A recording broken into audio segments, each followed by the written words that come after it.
ายดี น้องไอ้ดีชื่อ ชื่ออย่างน้อง คันนี้กับชื่อละพันเชล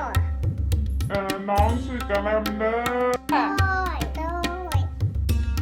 อยากกินกะแลมบ่เด้ แรม แต่บอกกะแลม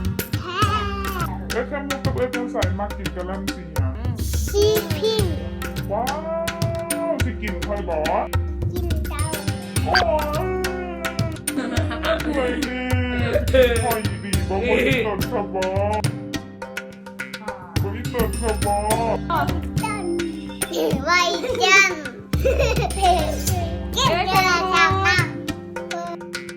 เดี๋ยวฉันมุกนี่สิกินกะแลมจะก่อนเนาะ จ้องก่อน เดี๋ยวค่อยใส่จะก่อน จ้องก่อน ว้า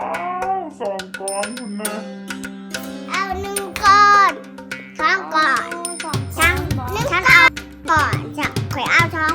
ข่อยเอาช้างก่อนเอาหนึ่งก่อนข่อยมุกเอาหนึ่งก่อนข่อยมุกกินบ่อีทำก่อน ใครเป็นเสี่ยวกันเนาะสองคน ไข่มุก ใครมันเป็นเสี่ยวกับไผ่ เชียร์ก็ไปใช้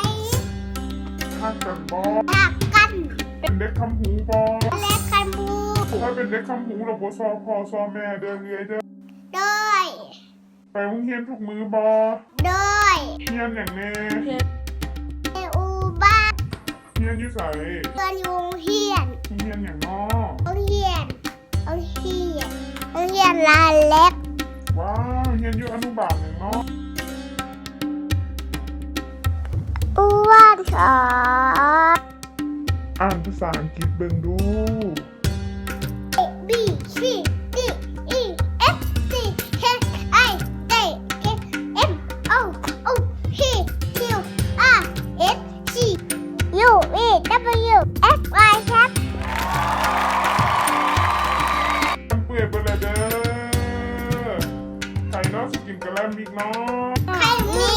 จะชื่อตุ๊กตาไหมวะเนี่ย เดี๋ยวฟ้าใส่สกินบอลกระแลมเนาะ เล่น